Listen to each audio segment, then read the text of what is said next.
பொருளாதாரம் சார்ந்த அனைத்து முயற்சிகளையும் இந்த காலகட்டத்துல கண்டிப்பா நீங்க எடுக்கலாம், ஜெயிப்பீங்க. ஆமா, அதுல எந்த மாற்றமும் இல்லை.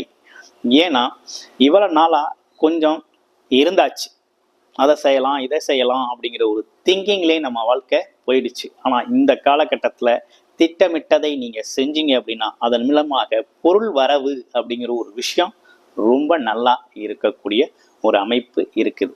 அடுத்து குடும்பத்தோட தேவைக்காக பார்த்தீங்கன்னா செலவுகள் செய்யக்கூடிய ஒரு அமைப்பு அப்படிங்கிறதும் இருக்குது.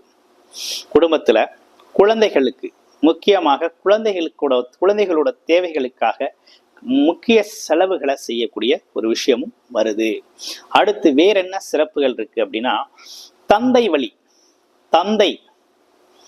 தந்தை தகப்பனார் வெளியில இருக்காங்க, ரொம்ப தூரத்துல இருக்காங்க அப்படின்னா அவங்களோட சேர்ந்து இருக்கக்கூடிய ஒரு அமைப்பு, இல்ல அவங்களையும் தங்க கூட வச்சுக்கக்கூடிய ஒரு